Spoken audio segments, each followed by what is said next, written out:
Que a graça e a paz do Senhor Jesus seja convosco. Olá, eu sou Lucas Neto, servo do Senhor Jesus, separado para o Evangelho de Deus. Bem-vinda e bem-vindo a mais um culto racional, Palavra do Senhor. Um culto dedicado e consagrado ao nosso Deus, ao nosso Pai eterno. Um culto em que nos apresentamos diante de Deus como sacrifício vivo, santo e agradável ao Senhor. Vamos então dar início ao nosso culto racional, Palavra do Senhor. Por gentileza, abra a sua Bíblia no segundo livro dos Reis, no capítulo de número 2, versículos 1 ao 11. Segundo livro dos Reis, capítulo 2, versículos 1 ao 11. Diz assim a palavra do Senhor. Quando o Senhor levou Elias aos céus num redemoinho, aconteceu o seguinte: Elias e Eliseu saíram de Gilgal. E no caminho disse-lhe Elias: Fique aqui, pois o Senhor me enviou a Betel. Eliseu, porém, disse: Juro pelo nome do Senhor e por tua vida, que não te deixarei ir só. Então foram a Betel. Em Betel, os discípulos dos profetas foram falar com Eliseu e perguntaram: Você sabe que hoje o Senhor vai levar para os céus o seu mestre, separando-o de você? Respondeu Eliseu: Sim, eu sei, mas não falem nisso. Então Elias lhe disse: Fique aqui, Eliseu, pois o Senhor me enviou a Jericó. Ele respondeu: Juro pelo nome do Senhor e por tua vida que não te deixarei ir só. Desceram então a Jericó. Em Jericó, os discípulos dos profetas foram falar com Eliseu e lhe perguntaram: Você sabe que hoje o Senhor vai levar para os céus o seu mestre, separando-o de você? Respondeu Eliseu: Sim, eu sei, mas não falem nisso. Em seguida, Elias lhe disse: Fique aqui, pois o Senhor me enviou ao rio Jordão. Ele respondeu: Juro pelo nome do Senhor e por tua vida, que não te deixarei ir só. Então partiram juntos. 50 discípulos dos profetas os acompanharam e ficaram olhando à distância, quando Elias e Eliseu pararam à margem do Jordão. Então Elias tirou o manto, enrolou-o com ele, bateu nas águas. As águas se dividiram e os dois atravessaram a seco. Depois de atravessar, Elias disse a Eliseu: O que posso fazer por você antes que eu seja levado para longe de você? Respondeu Eliseu: Faze de mim o principal herdeiro de teu espírito profético. Disse Elias: Você fez um pedido difícil, mas se você me vir quando eu for separado de você, terá o que pediu. Do contrário, não será atendido. De repente, enquanto caminhavam e conversavam, apareceu um carro de fogo, puxado por cavalos de fogo, que os separou. E Elias foi levado aos céus num redemoinho. Versículo 11. De repente, enquanto caminhavam e conversavam, apareceu um carro de fogo, puxado por cavalos de fogo, que os separou. E Elias foi levado aos céus no redemoinho. Palavra do Senhor, graças a Deus. Vamos então estar na presença do Senhor, agora em oração. Eterno Deus, Pai, Filho e Espírito Santo, muito obrigado por mais esta oportunidade de estarmos diante de Ti, com o coração aberto para ouvirmos a Tua voz, para que ela possa nos edificar, nos santificar, aumentar, robustecer a nossa fé, elevar a nossa maturidade espiritual. Fala conosco, Senhor.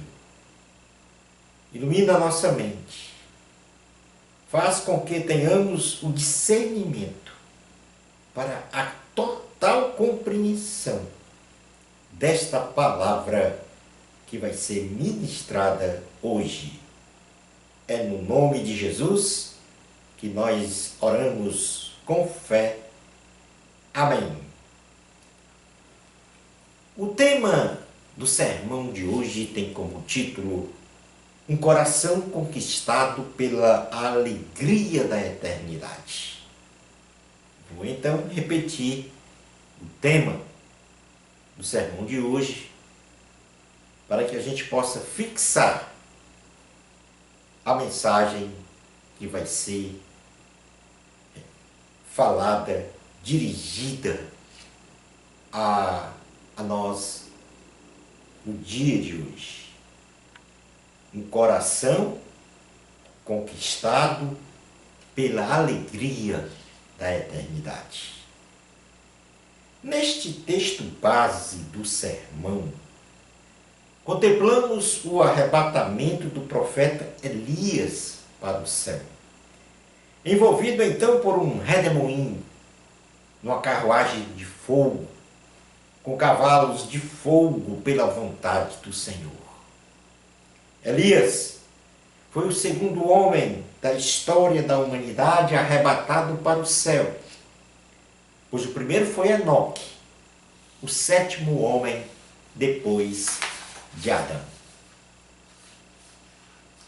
A ascensão de Elias ao céu.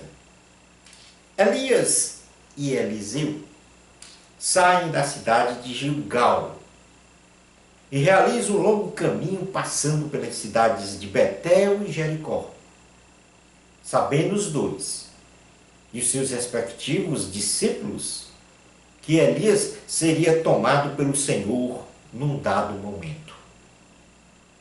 Elias, ao chegar em cada cidade, orientava a Eliseu ficar na cidade enquanto ele seguiria caminho para a cidade seguinte.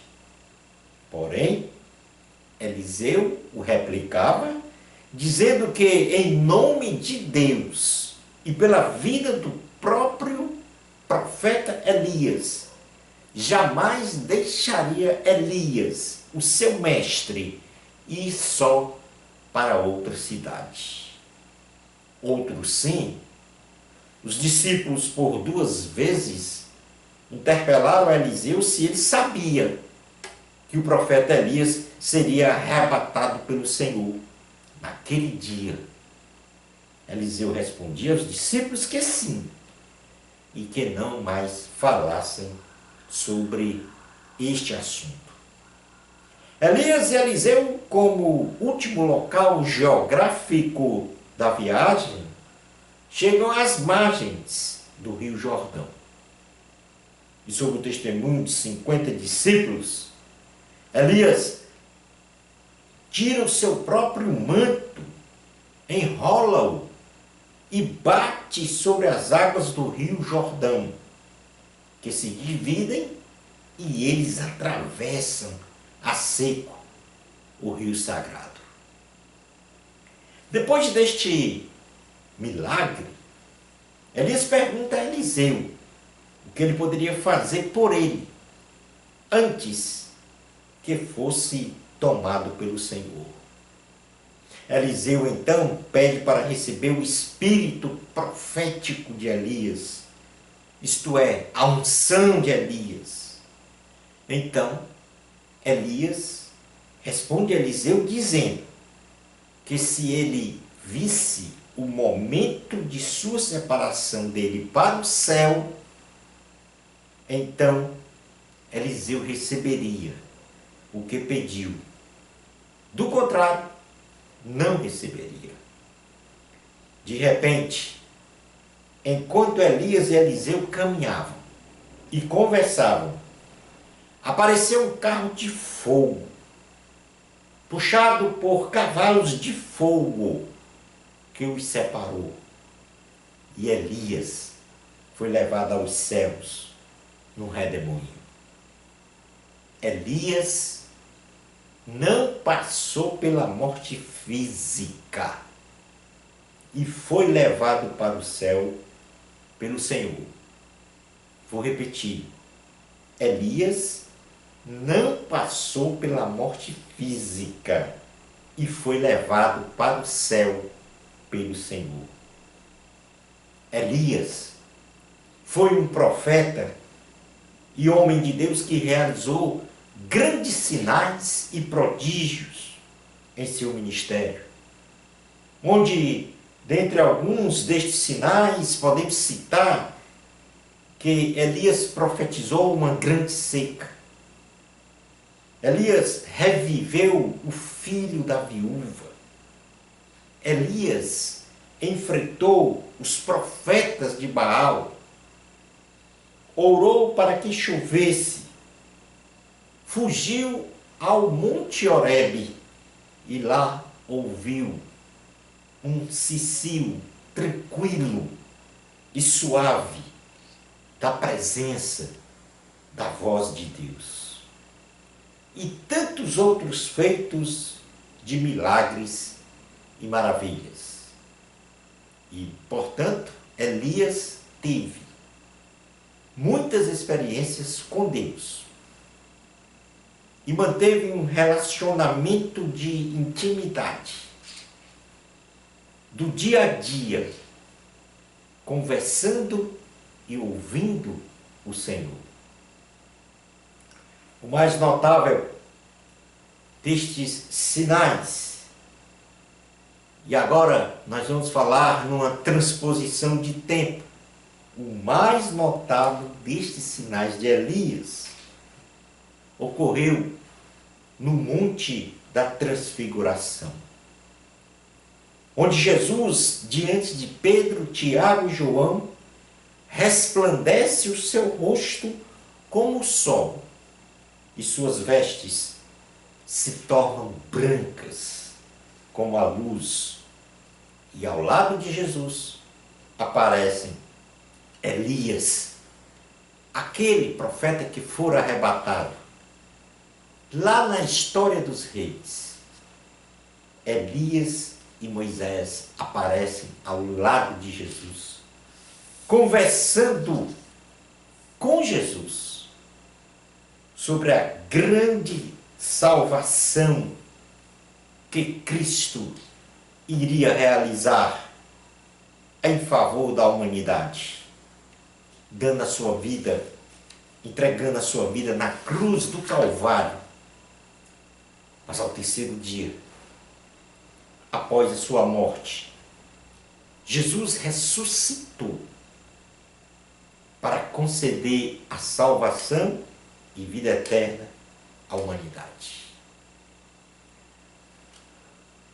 No Evangelho de Jesus, segundo escreveu João, no capítulo 3, versículo 16, diz: porque Deus tanto amou o mundo que deu seu Filho unigênito, para que todo o que nele crê não pereça, mas tenha a vida eterna. Preste atenção.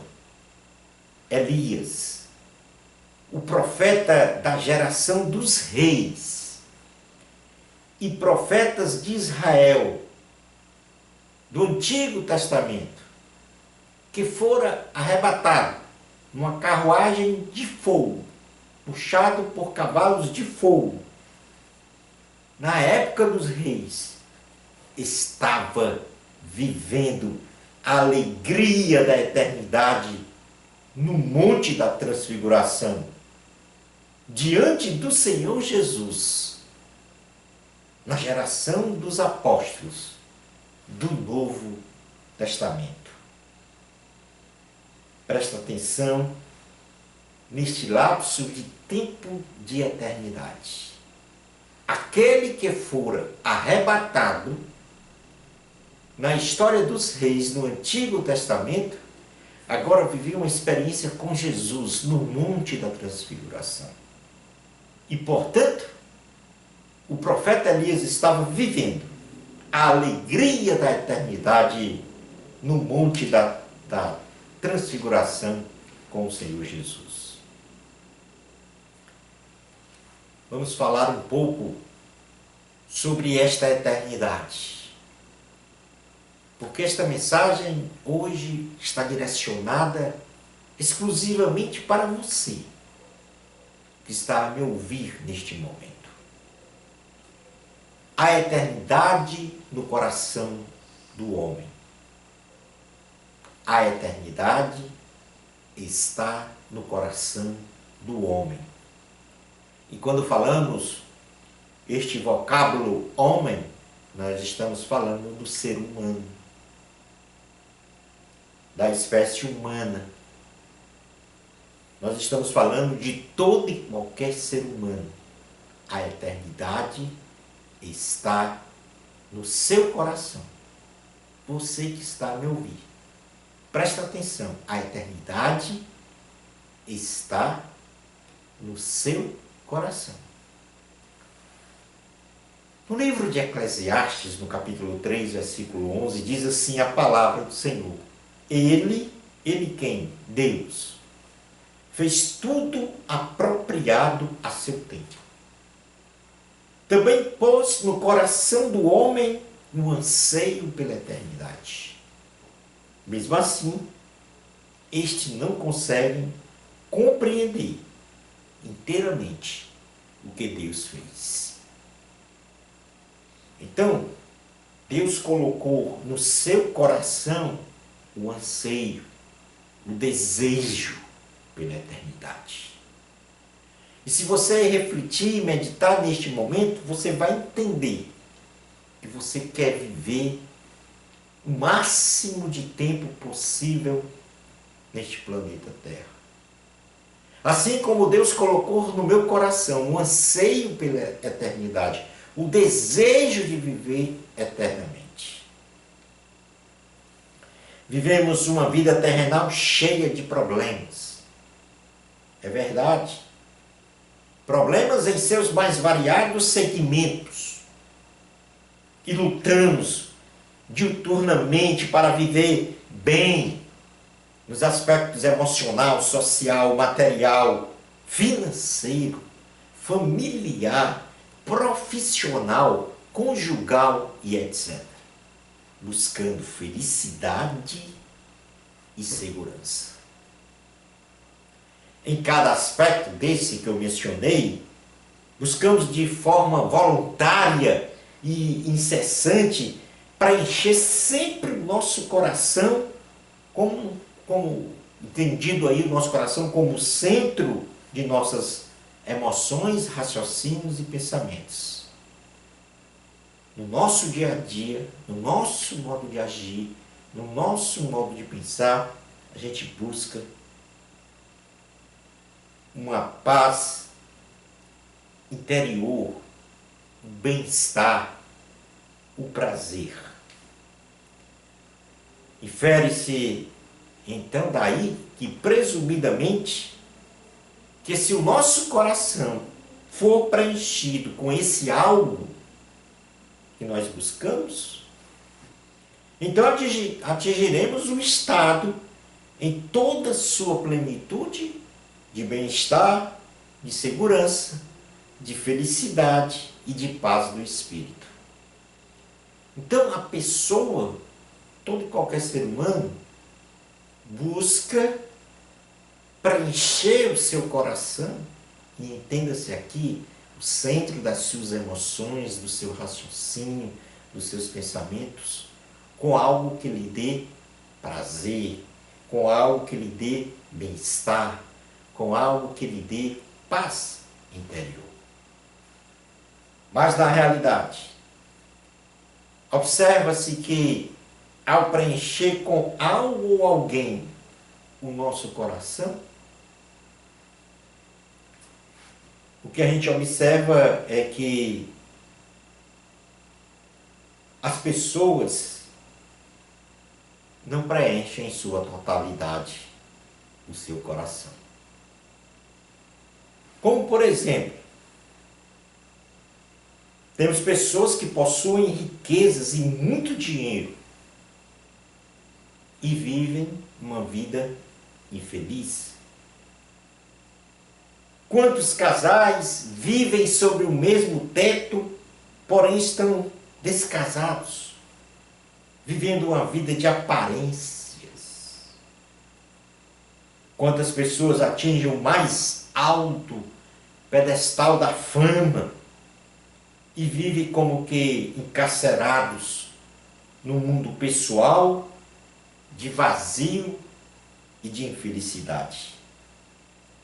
E os aplausos da multidão não promovem a paz de espírito que precisam.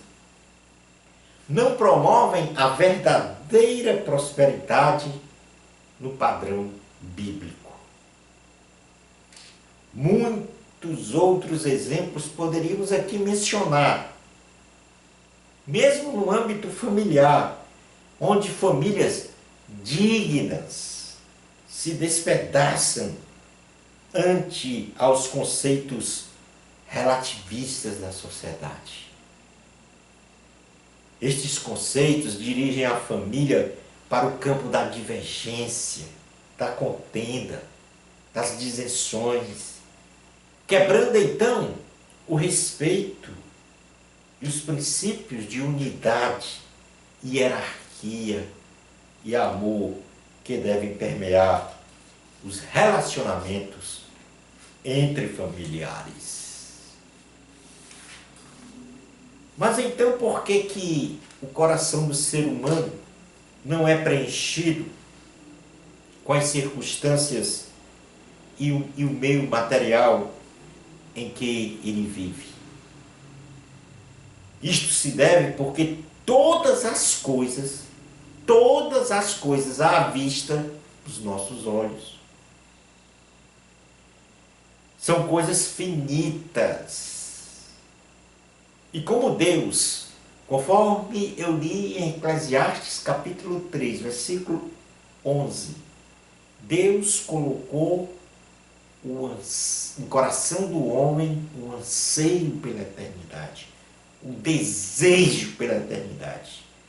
Então, como Deus pôs no coração do homem um anseio pelo infinito, ou seja, pela eternidade, logo as coisas finitas não podem, em toda a sua plenitude, preencher o coração do homem. Isto é notório na sociedade como um todo. Deus se revelou ao homem para tipificar uma relação entre Criador e criatura, baseada então na necessidade do ser humano adorar a Deus e o desejo de Deus ser adorado. É esta relação que Deus deseja com o ser humano. Infelizmente, muitas pessoas se arvoram a colocar em seu coração algo ou alguém no lugar de Deus. Não coloca no seu coração a eternidade que é Deus, mas coloca algo ou uma outra pessoa no lugar de Deus. Seu coração está focado, firmado em algo ou alguém que não é Deus. É verdade. E passa então a adorar este algo ou alguém. Não apenas nos sentidos ritualísticos, cerimoniais, mas também de confiança, de crença, cometendo então, indubitavelmente, o pecado da idolatria. Porque o pecado da idolatria, o conceito bíblico, é colocar algo ou alguém no lugar de Deus. Porque Deus colocou no seu coração. Porque Deus colocou no meu coração o anseio, o desejo pela eternidade. E ao cometer o pecado da idolatria, o ser humano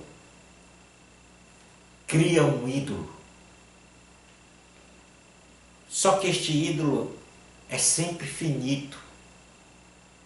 E como é finito, não preenche a infinitude que Deus colocou no nosso coração. E jamais este ídolo finito proverá a esta pessoa a capacidade de se sentir feliz, com seu coração preenchido em toda a sua plenitude. Presta atenção no que eu estou dizendo para você. Nada neste mundo vai preencher o seu coração para que você tenha em plenitude felicidade, bem-estar e paz interior, segurança. E, portanto, esta pessoa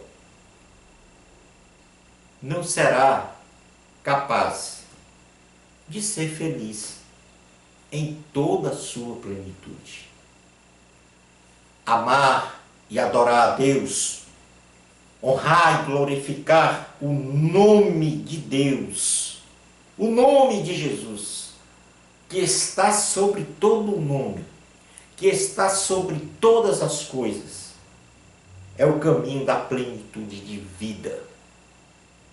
A relação Criador e criatura no plano vertical nos coloca na posição de compreender o Deus Todo-Poderoso, no seu modo de ser, no seu modo de agir, no seu modo de falar, no seu modo de amar, no seu modo de abençoar.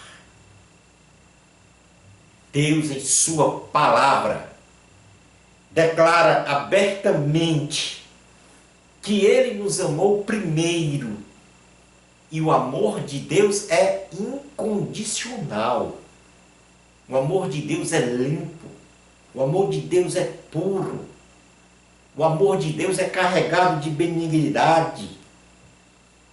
O amor de Deus é sem inveja e sem leviandade. O Senhor quer que o ser humano viva bem, não só no âmbito material, mas espiritual. Somente Deus é infinito. Somente Deus é eterno.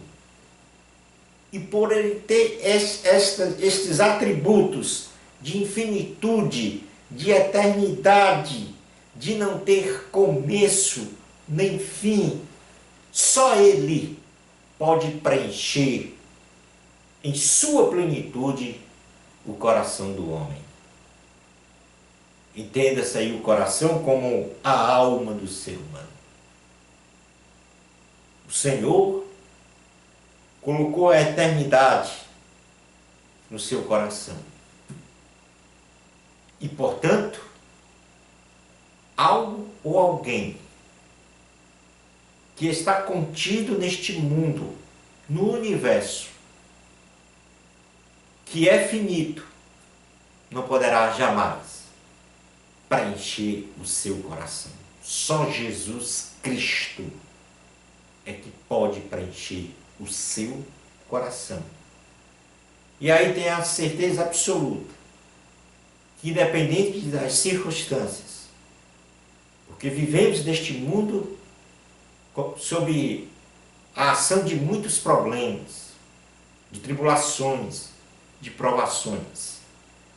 Mas tendo a maturidade espiritual e a compreensão desta relação Criador e criatura, só Deus, só Jesus, o Eterno, pode preencher o seu coração. Porque Ele, como Criador, seu Criador, colocou no seu coração o desejo pela eternidade. Somente em Jesus teremos a alegria da eternidade. Eu mencionei no texto base do sermão o arrebatamento do profeta Elias, que não passou pela morte física. E depois mencionei na história da humanidade, já no Novo Testamento, quando Jesus se transfigurou no monte, mostrando ali a sua missão de salvação da humanidade. Elias aparece vivendo a alegria da eternidade. E isso não está, ou não é, privilégio do profeta Elias, ou mesmo do profeta Enoque. Este é um privilégio seu e meu, a depender da nossa submissão,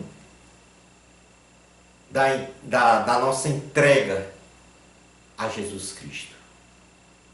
E é este apelo, este clamor que eu faço a você neste momento. Não tenha a perspectiva, mas a garantia de viver a alegria da eternidade. Como diz o nosso tema do sermão, que o seu coração seja um coração conquistado pela alegria da eternidade. O diácono Estevão diz assim, no livro de Atos dos Apóstolos, no capítulo 7, do versículo 51 ao 58. Presta atenção nesta história. Diz assim a palavra do Senhor. Aqui Estevão falando para os fariseus. Povo rebelde, obstinado de coração e de ouvidos, vocês são iguais aos seus antepassados. Sempre resistem ao Espírito Santo. Qual dos profetas os seus antepassados não perseguiram? Eles mataram aqueles que prediziam a vinda do justo, de quem agora vocês se tornaram traidores e assassinos. Vocês que receberam a lei por intermédio de anjos, mas não lhe obedeceram. Ouvindo isso, ficavam furiosos e rangiam os dentes contra ele. Mas Estevão, cheio do Espírito Santo, levantou os olhos para o céu e viu a glória de Deus e Jesus de pé à direita de Deus, e disse: vejo o céu aberto e o Filho do Homem de pé à direita de Deus. Mas eles taparam os ouvidos e, gritando bem alto, lançaram-se todos juntos contra Estevão. Arrastaram-no para fora da cidade e começaram então a apedrejá-lo. As testemunhas deixaram seus mantos aos pés de um jovem chamado Saulo.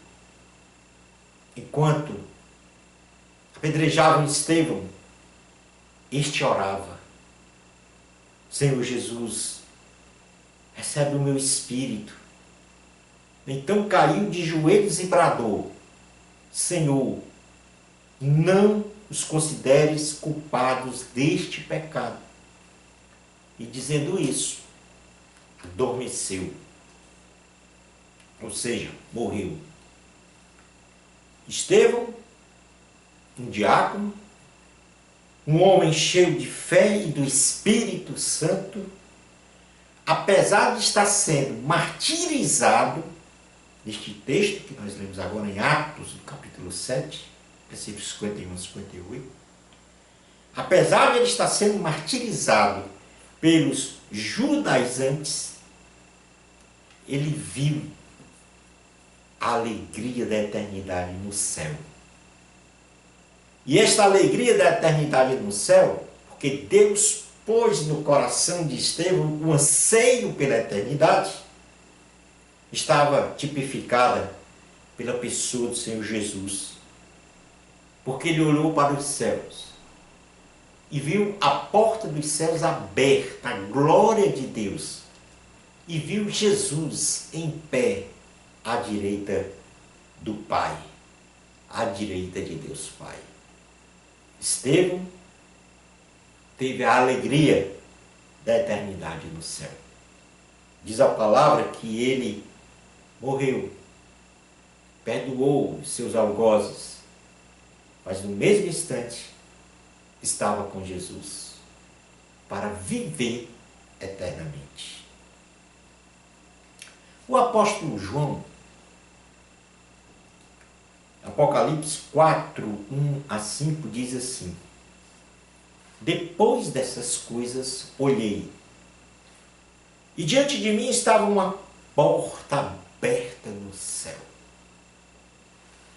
A voz que eu tinha ouvido no princípio, falando comigo, como trombeta, disse: Suba para cá, e lhe mostrarei o que deve acontecer depois dessas coisas. Imediatamente me vi tomado pelo Espírito, e diante de mim estava um trono no céu, e nele estava sentado alguém. Aquele que estava sentado era de aspecto semelhante a jaspe e sardônio. Um arco-íris parecendo uma esmeralda circundava o trono, ao redor do qual estavam outros 24 tronos, e assentados neles havia 24 anciãos. Eles estavam vestidos de branco e tinham na cabeça coroas de ouro. Do trono saíam relâmpagos, vozes e trovões. Diante dele estavam acesas 7 lâmpadas de fogo, que são os 7 Espíritos de Deus. O apóstolo João estava preso e isolado num sofrível martírio na ilha de Patmos, por causa do seu testemunho de fé em Jesus. Mesmo nesta condição, o apóstolo João, tomado pelo Espírito de Deus, teve a visão da porta aberta no céu. O apóstolo João viu a alegria da eternidade. O apóstolo João foi mais um coração conquistado pela alegria da eternidade. E aí tipificada por Deus.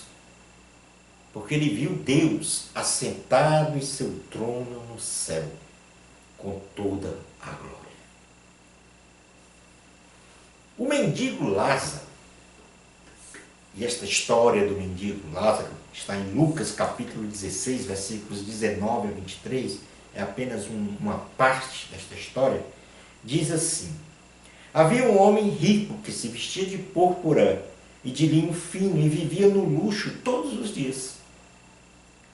Diante de seu portão fora deixado um mendigo chamado Lázaro, coberto de chagas. Este ansiava comer o que caía da mesa do rico. Em vez disso, os cães vinham lamber suas feridas. Chegou o dia em que o mendigo morreu, e os anjos o levaram para junto de Abraão. O rico também morreu e foi sepultado. No Hades, onde estava sendo atormentado, ele olhou para cima e viu Abraão de longe, com Lázaro ao seu lado. Jesus, ele contou esta parábola que eu acabei de ler, apontando que o mendigo Lázaro, apesar de ter vivido uma vida de miséria, coberto de feridas por todo o corpo, as quais os cães vinham lamber, por temer a Deus, viu a alegria da eternidade. Ele morreu e foi para o céu. E lá estava ao lado de Abraão. E esta alegria da eternidade foi tipificada após a sua morte física, como já falei. E lá está. E lá teve seu coração conquistado pela alegria da eternidade. O apóstolo Paulo, na segunda carta aos Coríntios, no capítulo 12, versículos 1 ao 5, ele diz o seguinte: é necessário que eu continue a gloriar-me com isso. Ainda que eu não ganhe nada com isso, passarei as visões e revelações do Senhor. Conheço um homem em Cristo que há 14 anos foi arrebatado ao terceiro céu. Se foi no corpo ou fora do corpo, não sei. Deus o sabe. E sei que este homem, se no corpo ou fora do corpo, não sei. Mas Deus o sabe. Foi arrebatado ao paraíso e ouviu coisas indizíveis, inefáveis, coisas que ao homem não é permitido falar. Neste homem me gloriarei, mas não em mim mesmo, a não ser em minhas fraquezas. O apóstolo Paulo, aqui, ele dá um testemunho absoluto que ele foi até o terceiro céu, o lugar onde Deus habita, o paraíso. E lá, o apóstolo Paulo viu a alegria da eternidade. Mais um coração conquistado pela alegria da eternidade. E ele ouviu coisas indizíveis que ao homem não é permitido falar. Inefáveis, até que não se pode descrever. E após falar de todos esses personagens, do diácono Estevão, do apóstolo João, do mendigo Lázaro, do apóstolo Paulo, todos eles viram a alegria da eternidade. E você? O Senhor, neste momento, através do Espírito de Deus, depois de todas estas evidências da alegria da eternidade, o Senhor agora tem 3 palavras para falar com você, além de tudo isso que ele falou até agora, desde o começo do sermão. Este especial momento de seu encontro com Jesus agora deve convergir para que o seu coração, preste atenção nisso, para que o seu coração seja conquistado pela alegria da eternidade. Preste atenção e medite nestas 3 palavras. São 3 textos bíblicos que o Senhor Jesus vai falar com você. O primeiro está na primeira carta aos Coríntios, no capítulo 2, versículos 9 a 10, que diz: todavia, como está escrito, olho nenhum viu, ouvido nenhum ouviu, mente nenhuma imaginou o que Deus preparou para aqueles que o amam. Mas Deus o revelou a nós por meio do Espírito. O Espírito sonda todas as coisas, até mesmo as coisas mais profundas de Deus. Olho nenhum viu, ouvido nenhum ouviu, mente nenhum imaginou o que Deus preparou para você que ama ao Senhor. João capítulo 4, versículos 23 a 24 diz: no entanto, está chegando a hora, e de fato já chegou, em que os verdadeiros adoradores adorarão o Pai em espírito e em verdade. São estes os adoradores que o Pai procura. Deus é espírito, e é necessário que os seus adoradores o adorem em espírito e em verdade. Essa é a segunda mensagem para você. É necessário que os seus adoradores o adorem em espírito e em verdade. E como terceira mensagem, terceira palavra, Apocalipse 3, 20 ao 22 diz: isso é Jesus falando para você: eis que estou à porta e bato. Se alguém ouvir a minha voz e abrir a porta, entrarei e cearei com ele, e ele comigo. Ao vencedor darei o direito de sentar-se comigo em meu trono. Ao vencedor darei o direito de sentar-se comigo em meu trono. Assim como eu também venci e sentei-me com meu Pai em seu trono. Aquele que tem ouvidos, ouça o que o Espírito diz às igrejas. Você ouviu o que Jesus disse na palavra de hoje? Você compreendeu o que Jesus disse na palavra de hoje? Reflita sobre a palavra de Deus que você ouviu e compreendeu. Obedeça ao chamamento do Senhor. Entrega a tua vida a Jesus. Eterno Deus, Pai, Filho e Espírito Santo. A mensagem de hoje está muito viva, como um fogo ardente no nosso coração. Porque foi no nosso coração que o Senhor colocou o desejo da eternidade, o desejo da infinitude. E é por isso que nós queremos viver eternamente.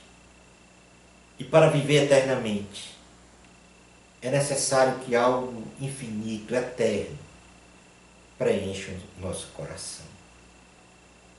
E só o Senhor é eterno. Por isso, ó Deus, vem, porque estamos com o coração aberto para te receber como nosso Salvador, como nosso Senhor.